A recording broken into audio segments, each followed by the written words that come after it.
Dans 2 jours, c'est la Saint-Valentin. Et si vous ne le saviez pas, félicitations, vous habitez dans une grotte. Et comme tout le monde le sait, la Saint-Valentin, c'est ce petit moment où l'univers te pousse à offrir des cadeaux à ta moitié et à casquer en resto capote, fleurs et bonheur. C'est tellement beau comme fête.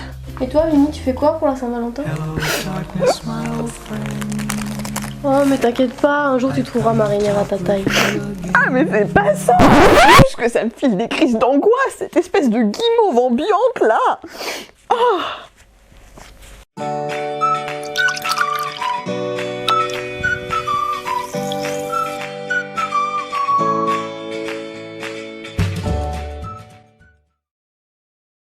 Et oui, la Saint-Valentin, c'est ce moment que tous les célibataires redoutent.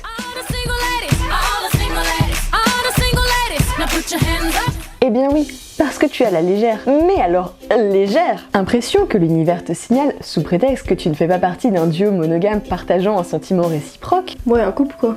Pour résumer, si tu n'es pas en duo, tu es une grosse quiche. Et parce que chaque 14 février, l'univers entier t'explique que tu es la honte de l'espèce humaine, si tu ne te retrouves pas au restaurant entouré par d'autres couples en compétition sur qui aime qui le plus, le pétage de plomb est, à mon sens, excusable. Ainsi, dans une société telle que la nôtre, tout plutôt que le célibat. Et tout le monde te jette l'amour et le bonheur à la tête, et même en littérature. Aimer, c'est n'avoir plus droit au soleil de tout le monde. On a le sien. Car, vois-tu, chaque jour je t'aime davantage. Aujourd'hui plus qu'hier et bien moins que demain. Ce à quoi, au Démocube, nous avons choisi de répondre. Quoi? Tu veux qu'on se lie à demeurer au premier objet qui nous prend, qu'on renonce au monde pour lui et qu'on n'est plus Dieu pour personne? La belle chose de vouloir se piquer d'un faux honneur d'être fidèle, de s'ensevelir pour toujours dans une passion et d'être mort dès sa jeunesse à toutes les autres beautés qui nous peuvent frapper les yeux. Non, non, la constance n'est bonne que pour les ridicules. Mais tout le monde n'est pas comme nous. Et c'est ça qui nous a inspiré le mot de cette semaine spéciale. Love. Parce que dans nos vies et dans notre société, tout nous pousse à croire que c'est grave la honte d'être tout seul. Je suis un mot formé du préfixe privatif a, de snupta qui signifie noce, et du suffixe phobie qui signifie crainte, je suis. Anuptaphobie, bravo Thérèse. Et bah ça va, hein, je l'avais aussi. C'est un mot qui a été créé de toutes pièces, et donc la construction est un tantinet bancal. Ce mot, un tant soit peu patchwork, désigne la peur du célibat. Et il y a des gens, plein de gens, qui de nos jours pensent qu'ils vont finir leur vie tout seuls. De toute façon, je finirai toute seule avec mes 95 chats. Mais on est jeunes, non d'une rayure! On a tout le temps de draguer, de se caser, de se séparer, de coucher avec des gens, d'être amoureux ou pas. Et c'est clairement pas parce que l'industrie du cinéma essaie de nous faire croire que les histoires se passent comme dans Pretty Woman que c'est vrai.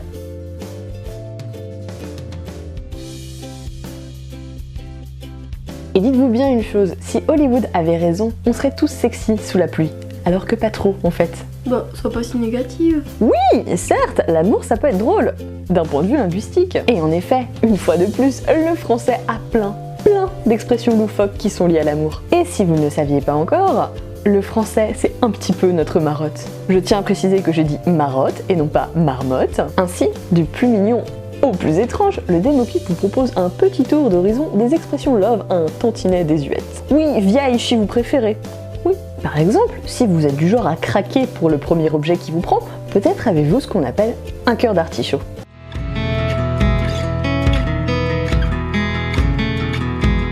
Cette expression désigne une personne qui tombe très facilement amoureuse et qui donnerait donc une feuille de son cœur en artichaut à chaque personne qui lui plaît.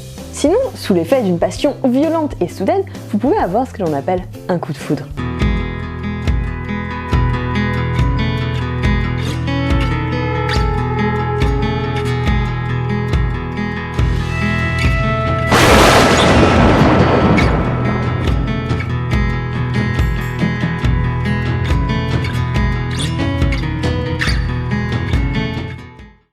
À la base, l'expression désigne l'étonnement face à un truc totalement inattendu et n'a donc absolument rien à voir avec la choucroute.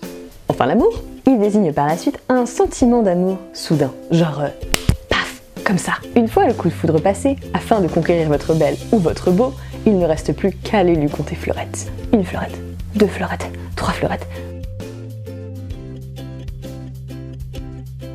45 fleurettes, 46 fleurettes, 47 fleurettes. On n'est pas tout à fait sûr des origines de cette expression.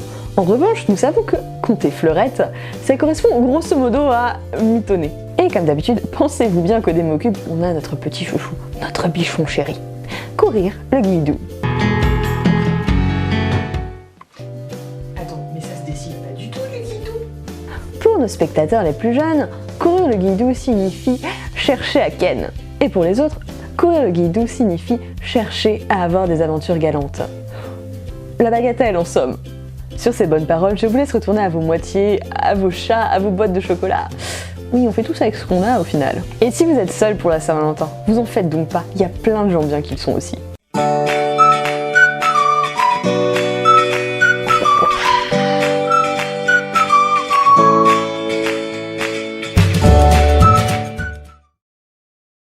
Comme d'hab, mes petits renardos, si vous avez aimé cette vidéo, likez-la, partagez-la, abonnez-vous et si personne vous fait des bisous, bah moi je vous en fais. Attends, c'est bon, je sens que ça vient. Ah ok, je pleure. Faut que tu me tournes la boîte de mouchoir, tu le sais ça. Et de phobie qui signifie... Putain, je l'ai pas. Ah! Phobie qui signifie crainte.